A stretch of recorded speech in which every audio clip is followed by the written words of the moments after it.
আমরা নাটকের বৈঠকি আড্ডার ৬৯তম অধিবেশনে পৌঁছেছি।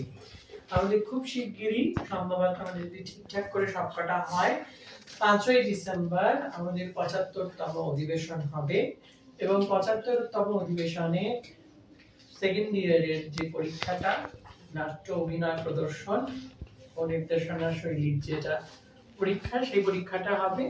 তো সেটা ৫ই ডিসেম্বর। তো আজ আমাদের ৬৯তম অধিবেশন এবং আজকের অধিবেশনে আমাদের যে বিষয় সেটা হচ্ছে তাৎক্ষণিক প্রতিক্রিয়ার প্রতিযোগিতা।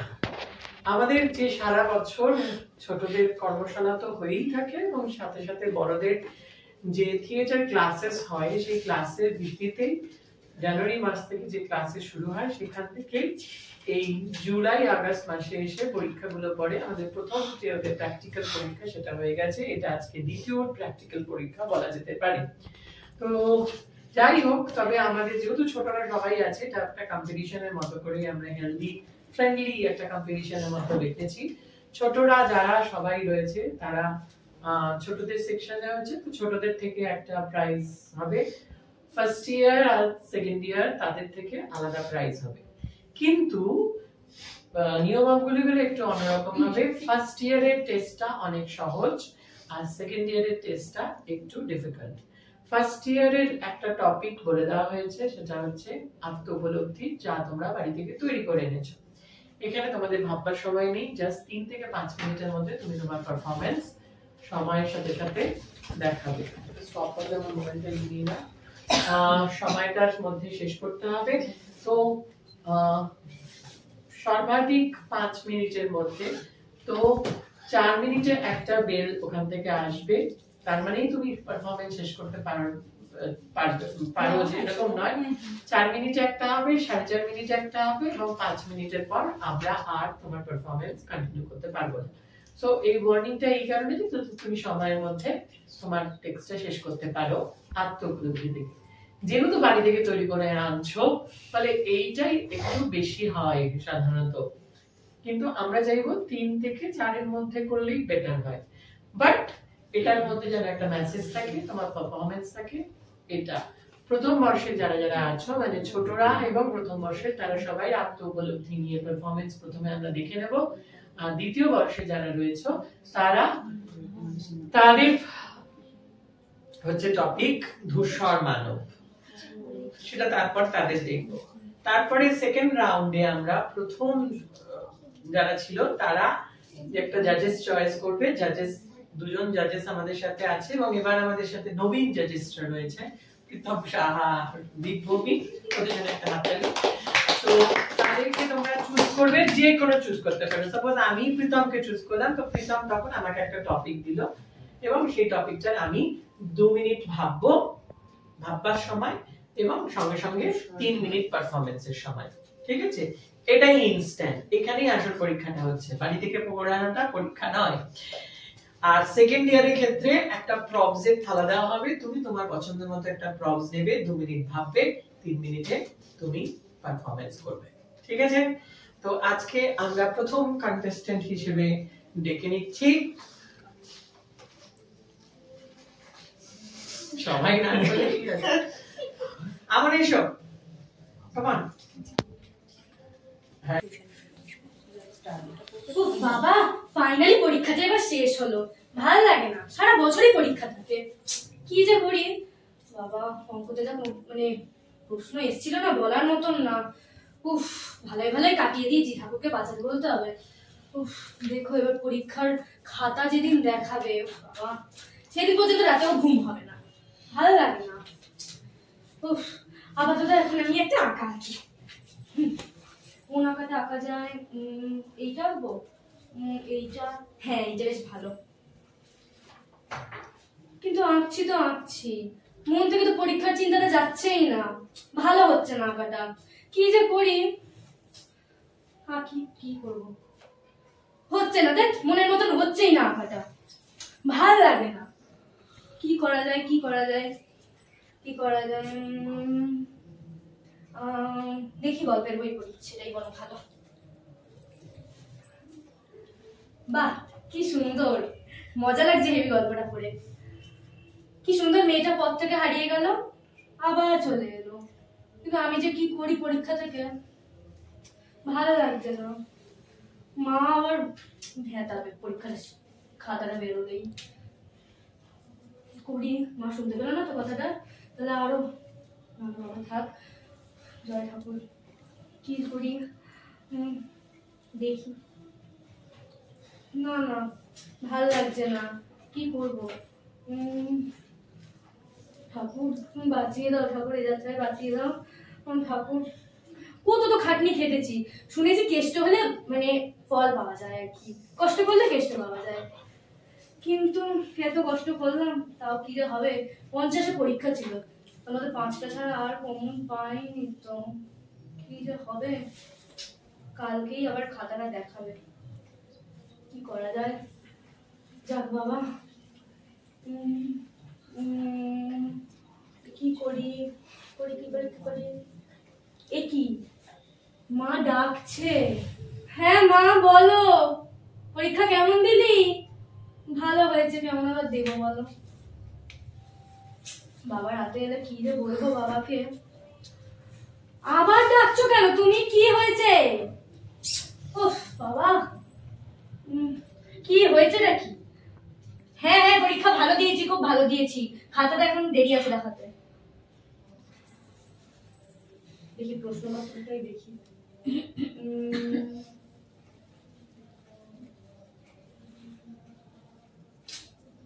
পারলাম না কেন, অঙ্কগুলো তো এত প্র্যাকটিস করেছিলাম, তাও পারলাম না। ভাল লাগে না আমার, একদম ভাল লাগে না। কত প্র্যাকটিস করেছি, কত কিছু করেছি, কত নাম্বার পেয়েছি, কিন্তু কি যে হলো এবারে টাইম, ভাল লাগছে না। ও বাবা, আমি ঘামছি কেন? আমার এত ভয় লাগছে কেন, ঘামছি কেন আমি?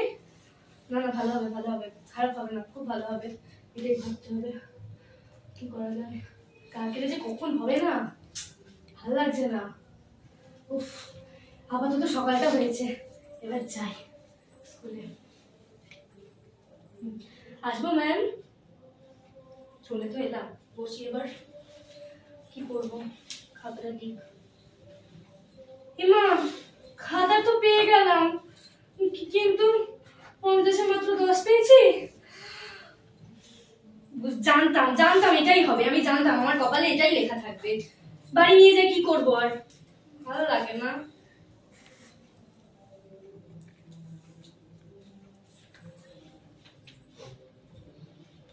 মা, হ্যাঁ বলছিলাম যে খাতা দেখিয়েছে আজকে, দেখো খাতাটা।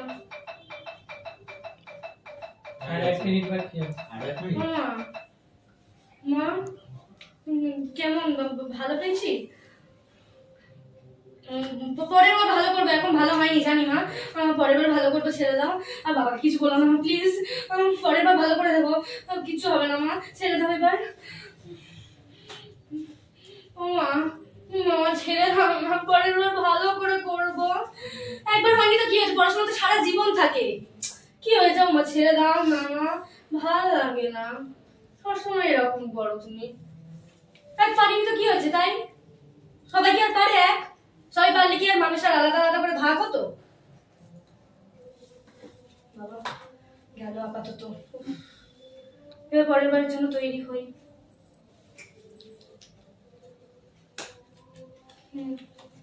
কি করবো আর, এখন ভালো লাগছে না করতে। পরীক্ষা তো শেষ হয়ে গেছে, আবার অনেক দেরি আছে পরীক্ষা তো, কিন্তু মা দেখলেই বকবে।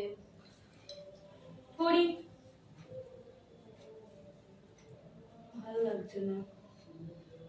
সারাদিনকে পড়াশোনা করতে ভালো লাগে, ভালো লাগে না। কি ছিল? আত্ম উপলব্ধি। হ্যাঁ, আত্ম উপলব্ধি।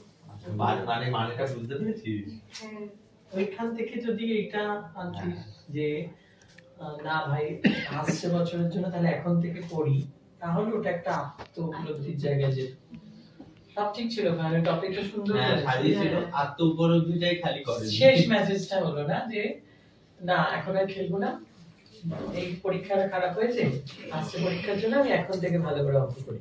দ্যাট উড বি দা, ও ছোট যদিও ওর মতো চেষ্টা করে। ঠিক আছে। কাকে ডাকছিস? রেডি চঞ্চলা ফার্স্ট ইয়ার। হ্যাঁ সব ফার্স্ট ইয়ারে আমি চঞ্চল। আজকে আমার টপিকস আত্ম উপলব্ধি। মানুষের বয়সের সাথে সাথে তার এই নিজের প্রকৃতি বা নিজের আত্মবোধের ধরনটা বদলায়। আজকে আমি সেই জায়গা থেকে আমি একটা কবি শঙ্খ ঘোষ তার বাবরের প্রার্থনা এটার উপর ধারণ করে আমার উপলব্ধিটাকে এইগুলো দরকার নেই, আপনি প্রকাশ টপিকে করবো। হ্যাঁ, এই টাইমটা আমি ঠিক করব না, না এখনই টাইম করব না।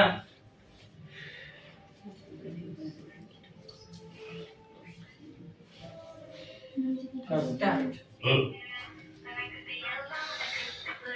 এত সম্পদ, সারা জীবন শৌর্য বীর্য এনেছি, কিন্তু আবার সমস্ত কিছু আমার ক্ষমতায় আমি আবার নিজে জিতে নিয়েছি। জেতাটাই আমার স্বভাব। সমস্ত কিছু থেকে আমি জিততে চাই, সমস্ত কিছু আমার চাই। আফগানিস্তান থেকে পাকিস্তান, এই গোটা ভারতবর্ষের আমি অধীশ্বর। কিন্তু আজ আমার সন্তান আজ বিছানায়, তার অসুস্থতায় আমার এই সম্পদ, আমার এই শৌর্য বীর্য ক্ষমতা কোনো কিছুরই কোনো মূল্য নেই। সমস্ত কিছু আজ আমাকে হেলায় যেন হারিয়ে দিচ্ছে। আমার হাত পা বাঁধা, আমার অস্ত্র, আমার ক্ষমতা, আমার সমস্ত কিছু আজ কোনো কাজে দিচ্ছে না। কোনো বৈদ্য গোটা ভারতবর্ষ জুড়ে এত চিকিৎসার এত কিছু, দিন দিন আমার সন্তান আজ শুকিয়ে যাচ্ছে। আমি কি করবো, কিভাবে? দেখো দেখো, যেখানে যেমন করে যত কিছু লাগে আমার সন্তানের জন্য জোগাড় করো, আনো, সমস্ত কিছু আনো, সমস্ত শেষ দিয়ে আমার সন্তানের আরো আমি চাই। আমার রাজত্ব, আমার সমস্ত কিছুর বদলে আমি সব দিয়ে দেব। শুধু শুধু আমার সন্তান যদি না থাকে, তাহলে এত শৌর্য আমি সারা জীবন ধরে দৌড়ে দৌড়ে এত কিছু যে আমি করলাম, এত বিশাল সাম্রাজ্য গোটা ভারতবর্ষের আমি অধীশ্বর, সেসব কি মিথ্যা হয়ে যায়? সব কিছু আমি পেয়েছি একদিন, সমস্ত কিছু, কোথাও তো আটকায়নি। সমস্ত কিছু সব কিছু আমি আদায় করে নিয়েছি। কিন্তু আজ কেন এভাবে কেন আমি আটকে যাচ্ছি? আমার সন্তান কেন ধীরে ধীরে মৃত্যুর মুখে এগিয়ে যাচ্ছে? আমি কি পারি না? তাহলে কি, কিসের জন্য সব এত কিছু, এত সুখ স্বাচ্ছন্দ্য, এ কিসের জন্য? কি কাজে রাখবে এতকে? কিভাবে সব? চাই না, আমি কিছুই চাই না। আজ ঈশ্বর, তোমার কাছে আমার এইটুকু নিবেদন, আমারই হাতে এত দিয়েছ সম্ভার, জীর্ণ করি ওরে কোথায় নেবে? ধ্বংস করে দাও আমার ঈশ্বর। আমার সন্তান, আমার সন্ততি যেন থাকে স্বপ্নে। নমস্কার। বলো জিনিসটা কে পরে কে আসবে সেটা এই ওই আসুক। আচ্ছা বলো, জিনিসটা বলো।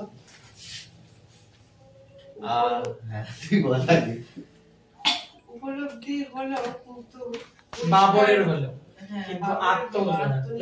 এই বাবরের ওটার উপর দিয়ে আমি আমার মানে যে আজকে আমাদের পুরো সম্পদটাই হ্যাঁ, এটা খুব ইন্টারেস্টিং করা যেতে পারতো যে আপনি এটা কোথাও একটা থামিয়ে দিয়ে বলছেন, মানে আপনি তো বাবরের অভিনয় করছেন, নিয়ে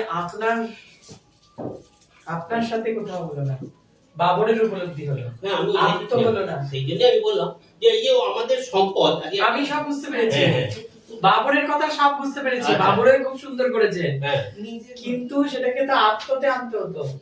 না তাহলে তখন আবার অফ করে দিয়ে বলতে হবে। হ্যাঁ এটাই তো দরকার ছিল।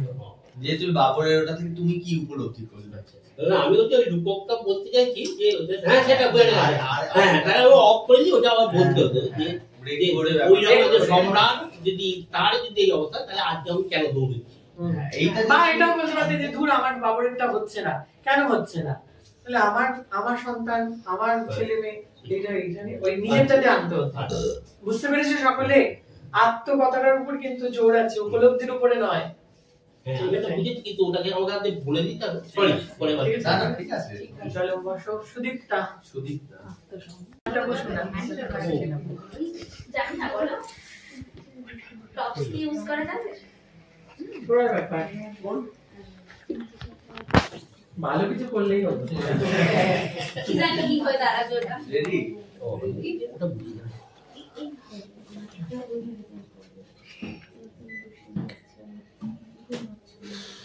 গরম হচ্ছে কি? না রাজ করে তোলা ঠিক আছে। Ready start.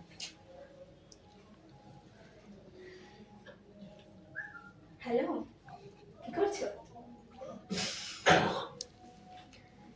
এই তো খেতে যাবো, দুপুর হয়ে গেছে, মা তো ডাকছে। ভিডিও কল করবো কেন?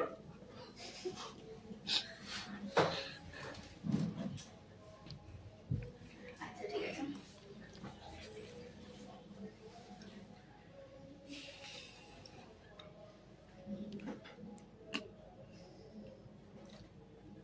হ্যালো, ঠিক আছে খেয়ে দিয়ে এসে পরে ফোন করছি, ঠিক আছে? মা ডাকছেন। হ্যাঁ মা আসছি, দাও দাও খেতে দাও।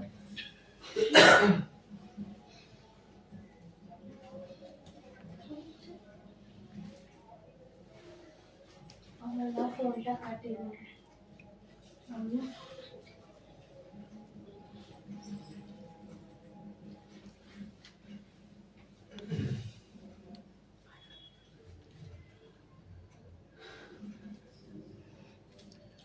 হ্যালো,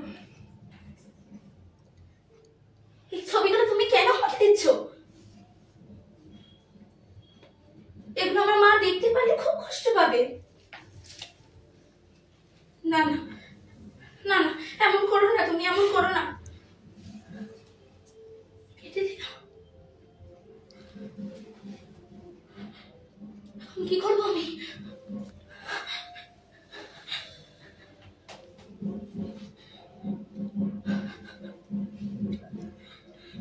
আমার তো মরে যাবে, তার কোনো ক্ষতি নেই।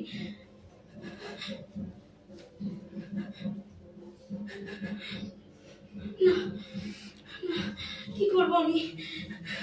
কি করবো? মরে যাবো। হ্যাঁ।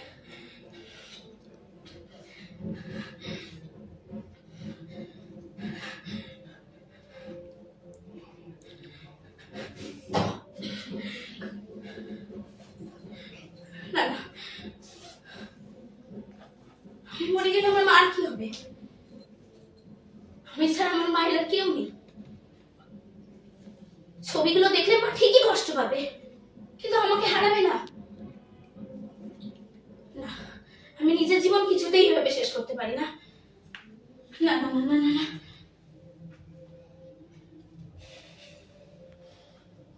মা, ও মা,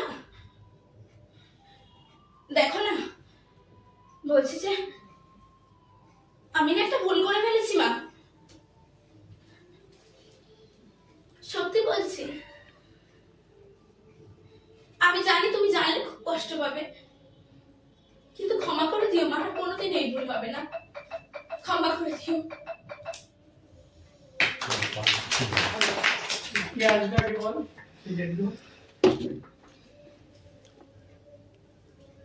ভাই না, কেন বলো জ্যোতিষরা, তুই বল না। ছেলেটা কি ভালো মেসেজ, কিন্তু অভিনয়ের একটা স্ট্রং আরো করার জায়গা আছে। মানে তুই ভাবছিস ভালো, কিন্তু সেটা পারফর্ম করার সময় আর একটু তোকে এটার উপর জোর দিতে হবে। ভাবনা চিন্তা তো ঠিক আছে, খুব ভালো। মানে পারফর্ম করার সময় অবরোধিস। মা চলে এসছি। এই নাও, ধরো ধরো ব্যাগটা ধরো, তাড়াতাড়ি দেখি। মা বড্ড খিদে পেয়েছে, খেতে দাও দেখি। হ্যাঁ আসছি, দাঁড়াও।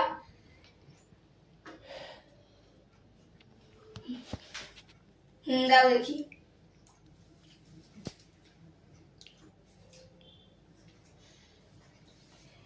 হ্যাঁ হ্যাঁ, এবারে ভালোই পরীক্ষা দেবো।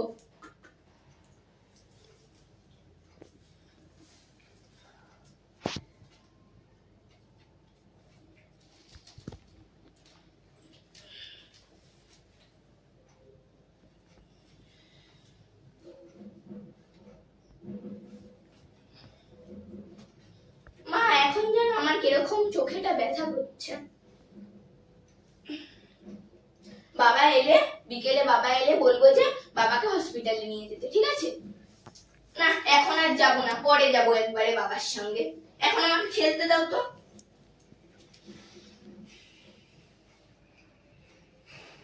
চলে এসছে বাবা? হ্যাঁ বাবা চলো।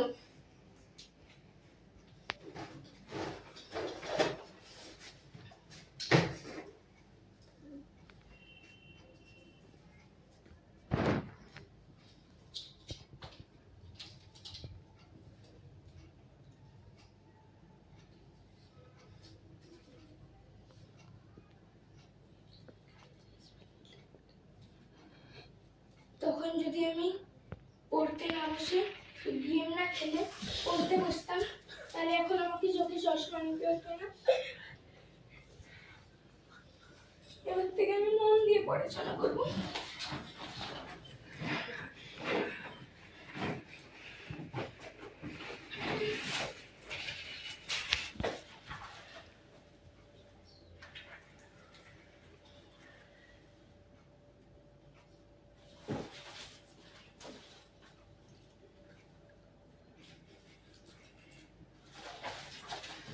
Very good. Morning, Registra. Chitam. ভালো হয়েছে, অভিনয়টা আর একটু ভালো করতে হবে, কনসেপ্ট খুব ভালো। আর মানে ও ভুল বলেও সেটাকে নিয়ে কিন্তু কিছু করেনি, এটা আমার ভালো লেগেছে। মানে পারফরম্যান্স স্পিডটা ভালো, চালিয়ে যাওয়াটা ভালো হয়েছে। তো ফোনটা নিয়ে স্যার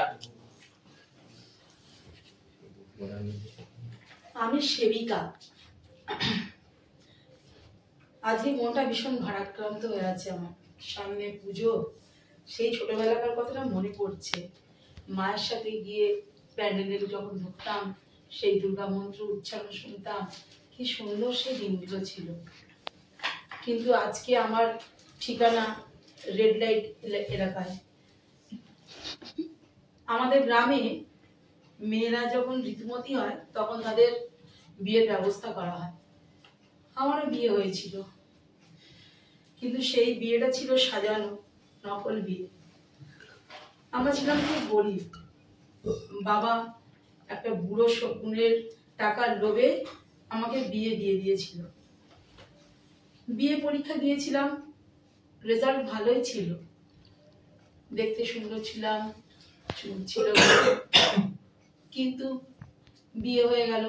ভালোই বিয়ে হয়েছে, সানাই বাজলো, উলুধ্বনি হলো, শুধু আমার মা খুব কেঁদেছিলেন সেদিনকে।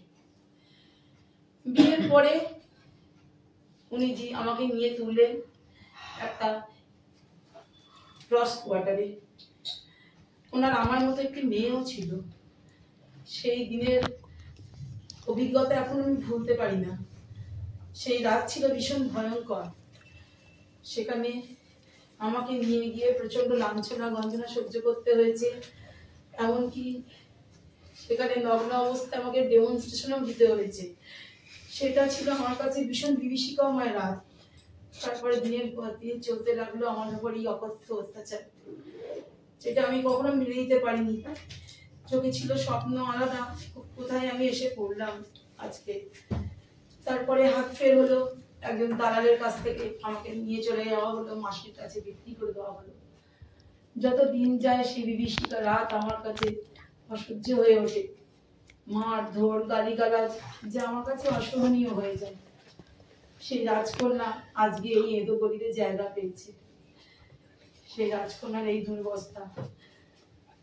দুদিন বাদে নারী শক্তির পূজা হবে, সেই প্যান্ডেলের মন্ত্র উচ্চারণ হবে, ইয়া দেবী সর্বভূতেষু লজ্জারূপেণ সংস্থিতা নমস্তস্যৈ নমস্তস্যৈ নমস্তস্যৈ নমো নমঃ।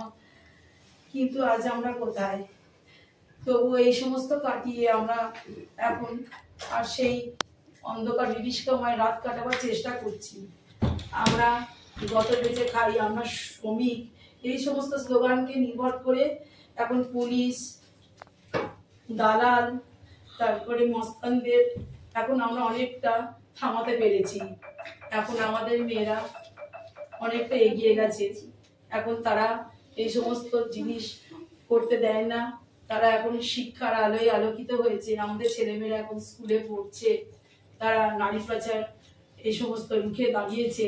এখন কারোর ইচ্ছার বিরুদ্ধে গিয়ে তাকে এই পেশায় নামানো যায় না।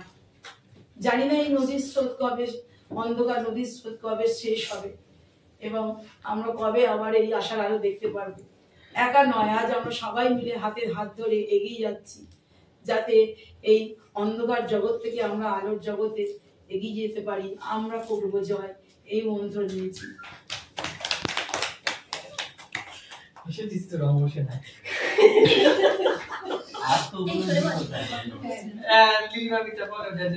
আত্মউপলব্ধি করেছে, গল্প হলো একটা বেশ, আর অভিনয় তো হলো না একটু। হ্যাঁ বললে মানে তুমি যে মানে যে ক্যারেক্টারটা ধরেছো তোমাকে সেটা বোঝাতে হবে। ঠিক আছে, ভালো চেষ্টা, খুব ভালো চেষ্টা করেছি। হ্যাঁ ভালো চেষ্টা। তারপর অঞ্জন স্টার্ট। দাঁড়া হ্যাঁ স্টার্ট। প্রত্যেক দিনের মতন ঠিক সন্ধ্যা 7 ঘটিকায় আমাগো ক্লাব মানে এই আমাগো বিজয়নগর ক্লাবে আমরা বন্ধুরা মিল্লা আড্ডা দিতে আসিলাম। তা প্রত্যেক দিনই কিছু না কিছু নতুন টপিক নিয়ে আমাকে আলোচনা চলে। সেই দিন ছিল উপলব্ধি নিয়ে কথাবার্তা। তা 2 জন বন্ধুর পরে আমার পালা আইলো সেদিন। আমাগো মামার বাড়ির ঘটনা। তো আমি কিছুক্ষণ চিন্তা ভাবনা করার পরে আমার জীবনে সেই ভয়ঙ্কর ঘটনা আমি শুরু করলাম। আমাদের গ্রামটা ছিল মানে মামাবাড়ির গ্রামটা ছিল বৈকুণ্ঠপুর। এই বৈকুণ্ঠপুর হইল উত্তর 24 পরগনা ও নদিয়া জেলার একবার সীমান্ত বরাবর একটা গ্রাম।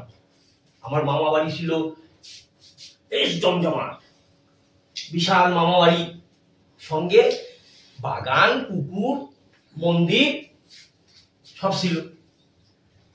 গোলা ভর্তি ধান, গোয়াল ভর্তি গরু, মহিষ, ছাগল, হাঁস, মুরগি এসব সবই ছিল। আর ছিল মামাবাড়িতে বিশাল এক মনসা মন্দির। শ্রাবণ মাসের সংক্রান্তি দিনটা প্রতি বছরই মনসা পূজা হইত। সেই মনসা পূজায় মামা, মাসি, ভাই, বোন, আত্মীয় স্বজন একেবারে রমরম করতো। আর সেই পূজার মধ্যমণি ছিল আমার দিদিমা। আমি ছিলাম দিদিমার একেবারে প্রিয় পাত্র। দিদিমা আমার চোখে হারাইতো। দিদিমা আমার আঘাত একদম সহ্য করতে পারতো না। কেউ যদি আমার আঘাত করতো তার একবার সদ্য পুষ্ট উদ্ধার করে ছাড়তো। আমিও দিদিমারে খুব ভালোবাসতাম। দিদিমা অনন্ত প্রাণ ছিল আমার। তো সেদিন সকালবেলা মানে পূজার দিন সকালবেলা সকলেই পূজা অর্চনা নিয়ে ব্যস্ত। আমার দিদিমা পূজা অর্চনার থেকে শুরু কইরা বাড়ির আত্মীয় স্বজন সকলের দিকে একবারে নজর। আমার আবার আবদার ছিল দিদিমার কাছে, বায়না আবদার রাখো সব ওই দিদিমাই মিটাই। আর যদি বায়না আবদার আমার না মিটত তবে আমি জিততে যেতাম। আমার একবারে হিতাহিত জ্ঞান থাকতো না। আসলে এই খুব ভালোবাসা কি করতে পারো কিনা।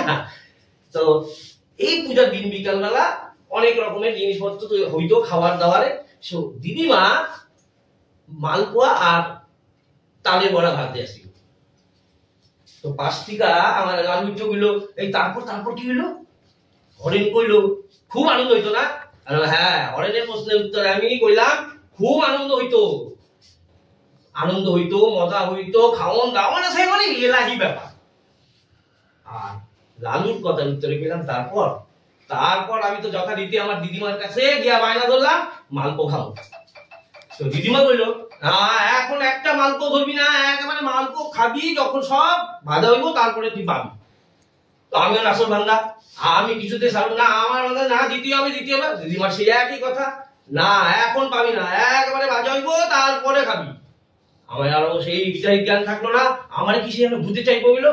আমি কি করলাম, একটা ইটের আবলা নিয়ে দিদিমার এসেছিলাম। দিদিমার পা ভাইটা বল বল করে রক্ত। আমি তখন কি করতে বমি হয়ে গেলাম, কি করলাম এটা। বাড়ির সকলে চিৎকার চেঁচামেচি শুনি না, ছুটতে এলো, আয়সা মা একবারে খুব মারধর করলো। কিন্তু দিদিমা ওই যে আমার আঘাত কিছুতেই সহ্য করতে পারতো না, ওই অবস্থায় দিদিমা ওইটা মায়ের মারলো এক চর। আমি আমার অপরাধ বুঝতে পারলাম, আমি কি করলাম। সেদিনকে উপলব্ধি হইল কি ভালোবাসা আমার দিদিমার কি মায়া মমতা আমার প্রতি। আমি আর কিছু করতে পারলাম না, দিদিমারে জলে করে কাঁদতে শুরু করলাম। দিদিমা আমি কি করলাম। তারপরে দিদিমা আমার উপর কিন্তু একটু রাগ করে নাই। সেই দিদিমা ওইটা পরে এক গামলা মাল করেও তালের বড়া খাওয়াইলো। কিন্তু আজও আমার সেই দিদিমার ওই অন্যায় কুড়ে কুড়ে খায়, কিন্তু আজ আর সেই দিদিমা নেই।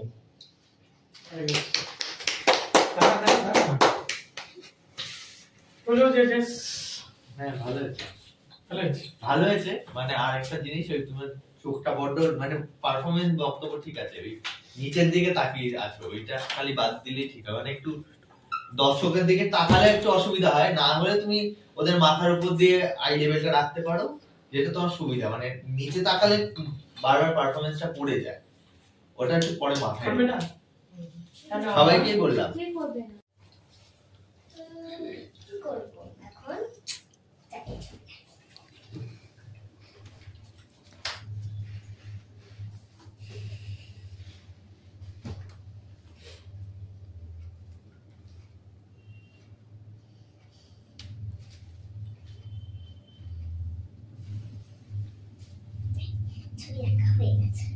মা আমি খেলতে গেলাম।